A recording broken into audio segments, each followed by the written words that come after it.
আল্লাহর হাবিব সাল্লাল্লাহু আলাইহি সাল্লামের কাছে সাহাবীরা এসে বলছেন, ইয়া রাসূলুল্লাহ, ইয়া হাবিবাল্লাহ, ও নবী, আমরা তো পরাজিত হয়ে গেলাম, আমরা বিজয় লাভ করতে পারবো না। আমাদের মধ্যে খুব অল্প সংখ্যক মানুষ আছে, আমাদের কাছে তরবারি নাই, আমাদের কাছে সশস্ত্র বাহিনী নাই, আমাদের কাছে কমান্ডার বাহিনীও কম আছে। ইয়া রাসূলুল্লাহ, কি করব আপনি আমাদেরকে জানায় দেন। বিশ্বনবী এক মুষ্ট বালি নিয়ে বললেন, শাহাতিল উজু।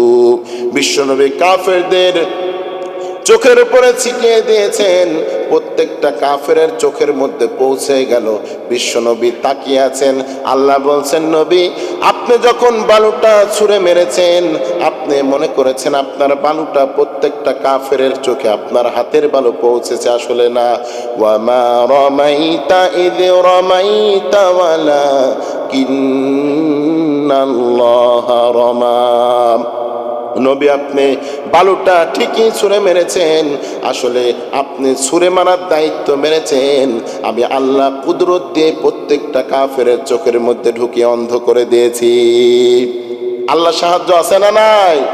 যদি আমাদের ঈমান মজবুত থাকে, সাহায্য আছে না নাই? মজবুত ঈমান লাগবে। আর বদরের ময়দানে ইসলাম বিজয় হয়েছে। আমাদের বিজয় দিবস 17 রমজান। কোন দিবস? বিজয় দিবস 16 ডিসেম্বর। আর গোটা মুসলিম উম্মার বিজয় দিবস 17 রমজান, ঠিক কিনা?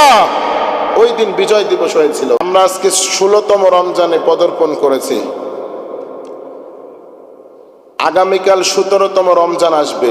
ওই রমজানটা গুরুত্বপূর্ণ একটি রমজান। ওই দিনে ইসলামের বিজয় হয়েছিল। আলহামদুলিল্লাহ বলেন। আমরা সবাই বিজয় দিবস পালন করি। 17 রমজানে বড় বিজয় দিবস আছে, ওটা কেউ পালন করে না, পালন করতে দেয় না। এটা ইহুদি নাসারাদের চাল। ইসলাম থাকবে না, ভাগবে, ইসলাম দুনিয়ায় টিকবে না, ধ্বংস হয়ে যাবে। এটার বিজয় হয়েছিল 17 রমজান বদরের প্রান্তে। পড়েন সুবহানাল্লাহ। খুব গুরুত্বপূর্ণ একটি দিন ওইটা। আল্লাহর হাবিব সাল্লাল্লাহু আলাইহি সাল্লামকে শত্রুরা এসে আক্রমণ করেছে।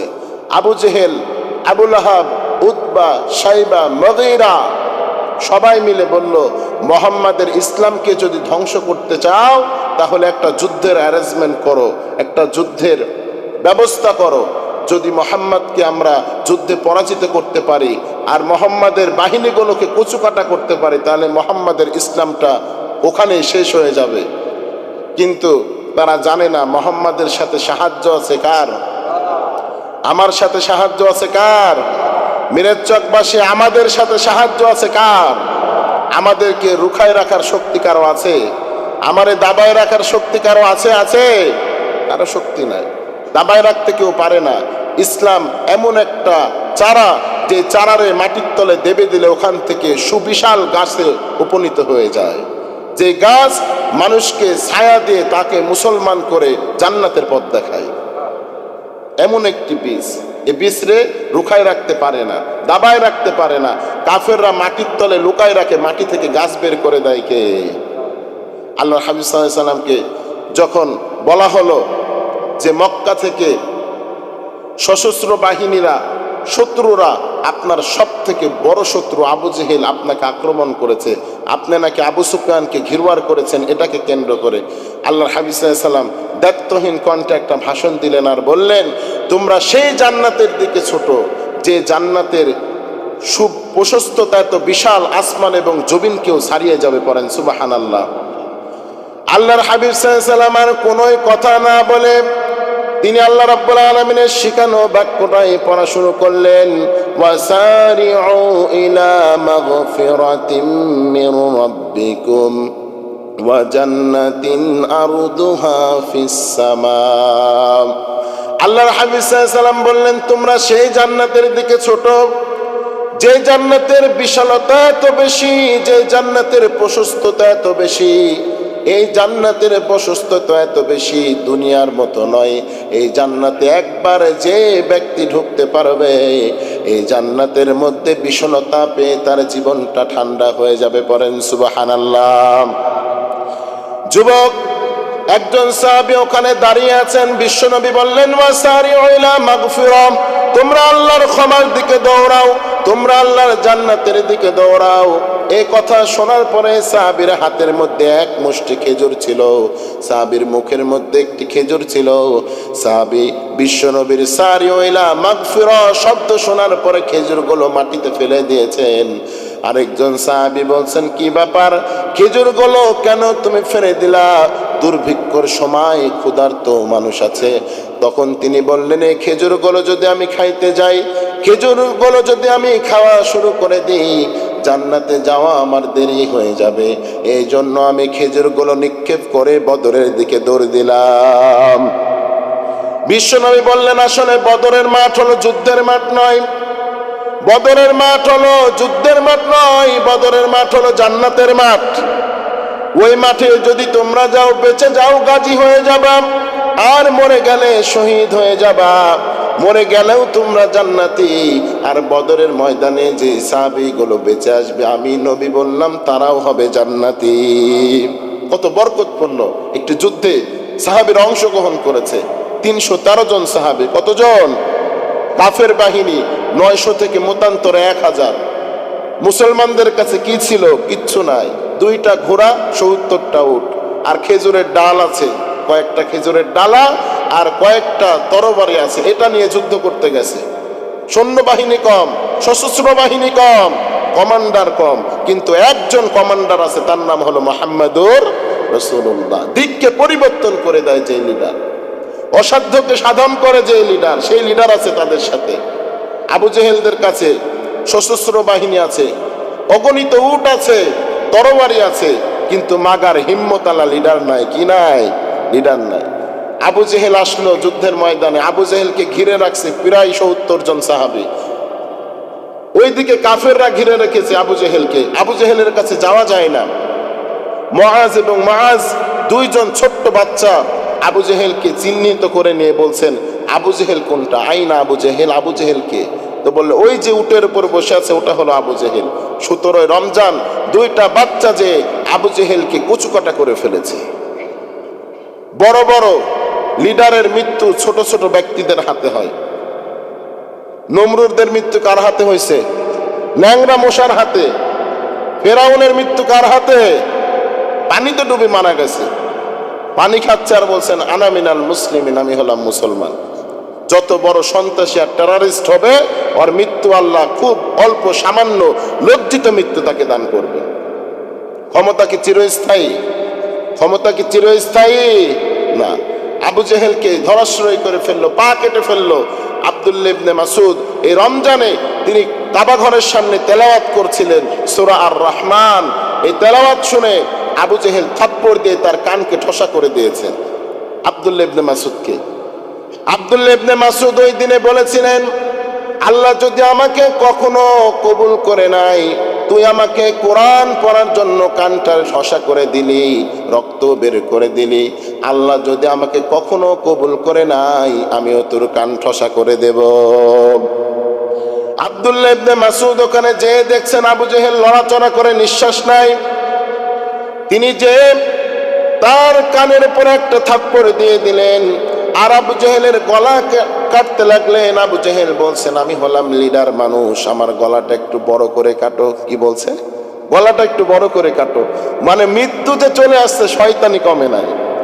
আবু জেহেল বলছে, গলাটা বড় করে কাটো, কারণ লিডার মানুষ, সবাই যেন চিনতে পারে। মৃত্যুর সময় কিছু মানুষের অহংকার যায় না, ঠিক কিনা? জাহান্নামে যে চলে যাচ্ছে, অহংকার যাচ্ছে, বলছে গলাটারে বড় করে কাটো, যেন আমারে চিনতে পারে, আমি নেতা, আমি নেতা, আমারে যেন চিনতে পারে। জাহান্নামে চলে গেছে। এক কূপের মধ্যে 70 জন কাফেরকে হত্যা করেছিল ওই দিনে। আল্লাহর হাবিব সাল্লাল্লাহু আলাইহি ওয়াসাল্লাম বলছেন, আমাদের কোনো শক্তি ছিল না।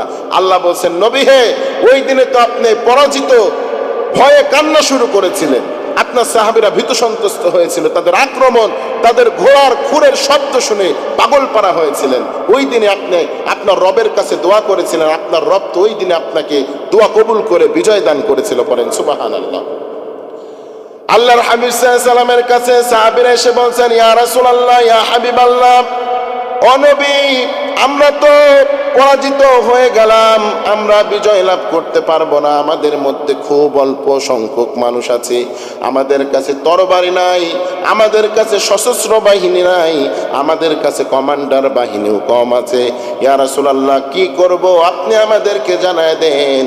বিশ্বনবী এক মুষ্ট বালি নিয়ে বললেন, শাহাতিল উজু। বিশ্বনবী কাফেরদের চোখের উপরে ছিটিয়ে দিয়েছেন, প্রত্যেকটা কাফেরের চোখের মধ্যে পৌঁছে গেল। বিশ্বনবী তাকিয়ে আছেন।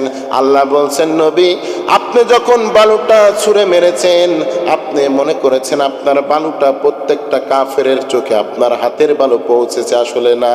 ওয়ামা রামাইতা ইয রামাইতা ওয়ালাকিন্নাল্লাহা রামা।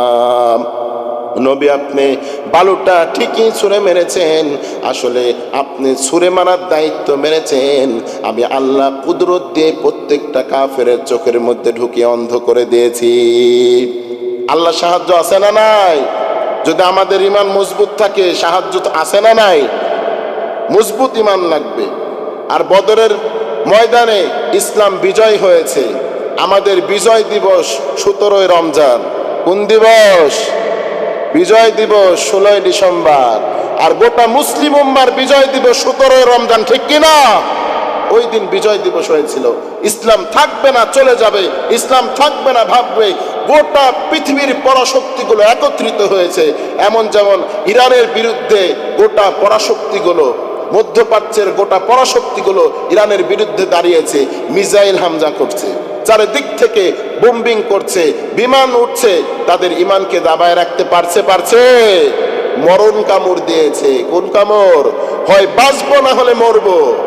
আর খামিনি মরার আগে বলে গেছে যে রমজান মাসে বদরের বিজয় হয়েছে, এই রমজান মাসে আমাদেরও বিজয় হবে, আমাদেরও বিজয় হবে। পাগলের মতো করছে। ফেরাউন, দুনিয়ার ফেরাউন, আধুনিক ফেরাউন হলো ডোনাল্ড ট্রাম্প। কোন ট্রাম্প? নেতানিয়াহু হলো আরেক আবু জেহেল। এরা হলো চাক্ষুষ ডিজিটাল আবু জেহেল, ডিজিটাল ফেরাউন। আরো আছে উতবা সাহেবারা আমাদের পাশের দেশেই থাকে কি থাকে না?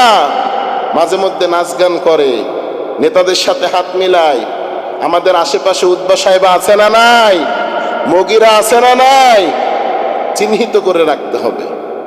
পাশের দেশগুলো উতবা সাহেবা দিয়ে ভরা, মগিরা দিয়ে ভরা, ডোনাল্ড ট্রাম্প দিয়ে ভরা। প্রিয় ভাইরা আমার, বিজয় ইসলামের কেউ আটকায় রাখতে পারে? 17 রমজানের মধ্যে আল্লাহ আমাদের বিজয় দান করবেন, পরেন ইনশাআল্লাহ। আল্লাহ রাব্বুল আলামিন প্রত্যেকটা মুসলমান রাষ্ট্রকে, প্রত্যেকটা মুসলমান জাতিকে হেফাজত করুক শত্রুদের কুমন্ত্রণা থেকে, পড়েন আমিন। আজকে ইরানে আক্রমণ করেছে, কালকে বাংলাদেশে করবে না, এর কোনো মানে হয়? করবে। তাক করে আছে, সময় মতো খাপ করে ধরে ফেলবে। ধরার আগেই আল্লাহ তাদেরকে ধ্বংস করুক, পড়েন আমিন।